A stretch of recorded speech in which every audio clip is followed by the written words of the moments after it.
AP హోంమంత్రి అనితపై మాజీ మంత్రి అమర్నాథ్ ఫైర్ అయ్యారు. ఎందుకు తనపై మాట్లాడడం కాకుండా రీల్స్ చూసుకుంటూ టైం పాస్ చేసుకోవాలంటూ సెటైర్లు వేశారు. అటు చూడు, ఇష్టానుసారంగా నోటుకొచ్చినట్టు మాట్లాడతాము, నోటుకొచ్చినట్టు ఏది పడితే అది వాగుతామంటే గుట్టు పగిలిద్దు. సీఎం చంద్రబాబు దావోస్ వెళ్లి తీసుకొచ్చినటువంటి పెట్టుబడులు ఎంతో చెప్పాలని డిమాండ్ చేశారు. నువ్వు అన్ని మూసి కూర్చోలేవా? నువ్వు ప్రశాంతంగా ఎలా కూడు తింటున్నావు? వాళ్ళ గురించి ఏం మాట్లాడు రీల్స్ అవేవో నిన్న కూడా నా గురించి కూడా ఏదో మాట్లాడినట్టు చూసాను, ఏదో అన్నారు. చూడు ఎలా జల్లుతారంటే, నేను దావోస్ నుంచి చంద్రబాబు నాయుడు గారు లోకేష్ గారు వస్తే ఇక్కడ నుంచి ఓ తెగ బయటకు వచ్చి మాట్లాడుతున్నారు.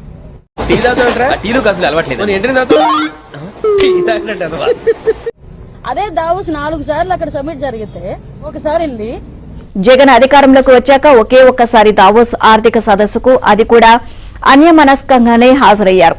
నువ్వు ఏం చేస్తుంటావు? I'm social worker uncle. ఎవడైనా బాగుంటే అసలు తట్టుకో. కరెక్ట్, ఇది కరెక్ట్ గా చెప్పావయ్యా.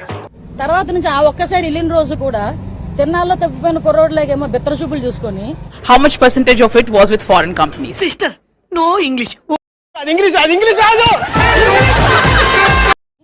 ఏం మాట్లాడాలో తెలియక ఇట్స్ వెరీ లెంతీ క్వశ్చన్ అని చెప్పి మాట్లాడి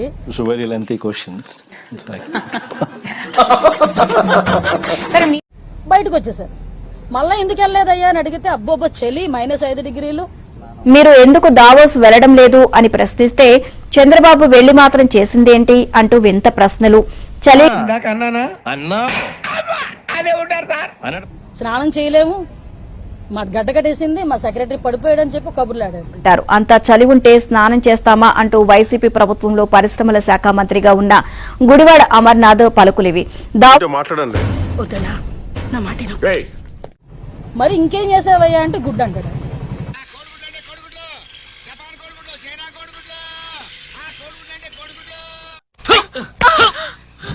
వీళ్ళు కూడా బయటకు వచ్చి చంద్రబాబు నాయుడు గారి గురించి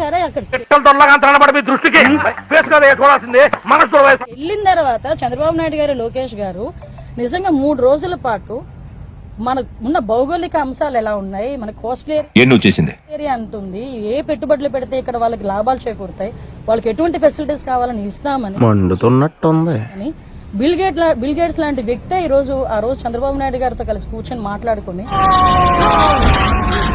ఆయన విడుదల చేయబోయే పుస్తకాన్ని చంద్రబాబు నాయుడు గారికి బహుకరిస్తే ఇప్పుడు మీరు చెప్తే తెలిసిందండి. దేశం అంతా గర్వించదగ్గ సిచ్యువేషన్ ని వీళ్ళేమి ఈ రకంగా మాట్లాడారు. నిన్న తిరా దావోస్ వెళ్ళి వచ్చి ఏం మాట్లాడుతున్నాడు ఆయన? ఇది ఒక మిథ్య అంటున్నాడు. అంటే 10 సార్లు దావోస్ వెళ్ళిన తర్వాత తెలిసిందా మిథ్య అని? ఏందిరో వాల్యూమ్ పెంచినావు? పెంచగా నేను చూసి పోసేసుకున్నా అనుకున్నావా? ఇది వ్యాపారం. అరే గోక్కొని తినేటోడి దగ్గర గీక్కొని తినేడు వ్యాపారమారా? చేతులు ఊపుకొని వచ్చి ఇప్పుడు అడిగేసరికి సమాధానం లేక ఇది ఒక మిథ్య, నేను అందరినీ కలవడానికి వెళ్ళాను, లేదు నన్ను అందరూ కలవడానికి వచ్చారని చెప్పుకొని అక్కడికి నీలాంటి యూజ్లెస్ ఫెలో తప్ప ఎవడు అలాంటి మాట అక్కడికి వెళ్ళి రాజకీయాలు మాట్లాడి, అక్కడికి వెళ్ళి రెడ్ బుక్ గురించి మాట్లాడి తీరా ఉత్తి చేతులు ఊపుకొని వచ్చి ఆల్రెడీ మొదలైంది, పూర్తి కూడా చేసే బాధ్యత మేము తీసుకుంటాం.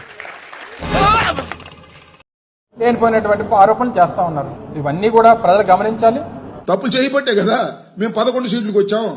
అరే దొంగలని మీరే భలే ఒప్పుకున్నారా?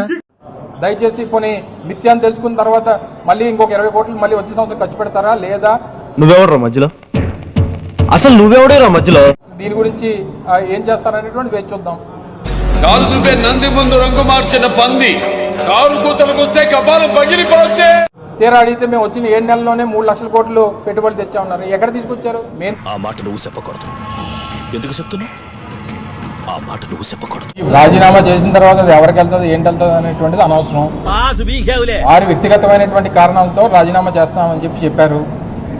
అదే ఏంటా విషయం? దానికి గల కారణాలను ఆయనే వివరించారు. నేను లేకపోతే నాలాంటి 1000 మందిని జగన్మోహన్ రెడ్డి గారు తయారు చేయగలరు అనేటువంటి మాట వారే చెప్పారు. ఖతం, బాయ్ బాయ్, టాటా, గుడ్ బాయ్, గయా. చూడటం కాదండి, మీరు చెయ్యాలంతే.